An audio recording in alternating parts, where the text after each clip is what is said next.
రామ జన్మభూమికి సంబంధించినటువంటి విరాళాల వ్యవహారంలో కీలక పరిణామాలు చోటు చేసుకున్నాయి.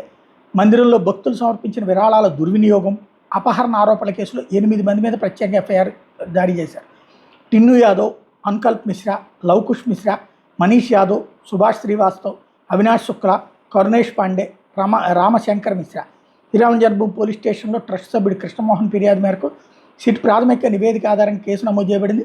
ఆ తర్వాత పేర్లు ఉన్న మొత్తం 8 మందిని పోలీసులు అరెస్ట్ చేశారు. అదే సందర్భంలో మరొక కీలకమైనటువంటి పరిణామం చోటు చేసుకుంది. శ్రీరామ జన్మభూమి తీర్థక్షేత్ర ట్రస్ట్ ప్రధాన కార్యదర్శి చంపత్ రాయ్, ట్రస్టీ అనిల్ మిశ్రా తమ పదవులకు రాజీనామా చేశారు.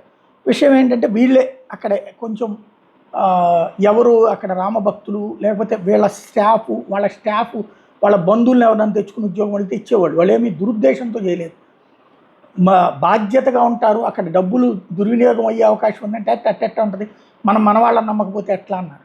చివరికి ఆ అపనమ్మకం వీళ్ళ పదవులు కోల్పోయేలా చేసింది. దేశానికి సంబంధించిన అయోధ్య రాముడి గుడికి ప్రతిష్టని దిగజార్చే ప్రయత్నం జరిగింది.